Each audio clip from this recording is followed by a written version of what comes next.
हा मित्र, आई व तिच्या मुलाच्या वयाची बेरीज 44 वर्ष आहे. 8 वर्षानंतर त्यांच्या वयाचे गुणोत्तर 201 होते.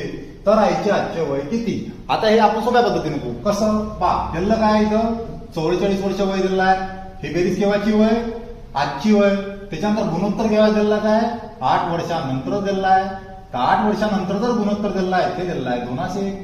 समजा आताची बेरीज दिलेली आहे, 8 वर्षानंतरचा गुणोत्तर दिला आहे. मग गुणोत्तर म्हणासाठी काय लागल? आजच्या वयाची बेरीज लागण काय? नाही, तवाची बेरीज लागण 8 वर्षानंतरची. तर मी यात किती ऍड करन? 44 मध्ये मी 16 ऍड करन. तर 16 ऍड करून करन 8 वर्षानंतरच काढायचे आहेत. कारण की आईच थोडी वाढली, पोरगा वाढला, त्याच्यामुळं 16 ऍड केली. दोघं जण आहेत. तर आता याची बेरीज किती आहे? याची बेरीज आहे 60. आता मला 60 काय करावं लागते? 201च्या गुणोत्तरात म्हणा लागते. ह्या दोघांची बेरीज करन, दोघांच्या बेरीजने याला भागन, म्हणजे 2 ने 3. 60 ले जर 3 न भागलं तर किती येते? एका युनिटची व्हॅल्यू 20 येते.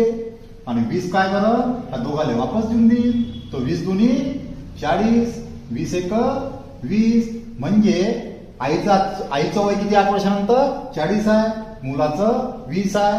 केव्हा जर विचारलं तर आईचे आजचे वय किती? तर वजा 8. कारण की 8 वर्ष समोर आलाय आपण. आता मागं जा. 40 वजा 8 किती येते? 32. आन्सर पहिलं. जर व्हिडिओ आवडला असेल तर लाईक करा, शेअर करा आणि सबस्क्राईब करा. धन्यवाद.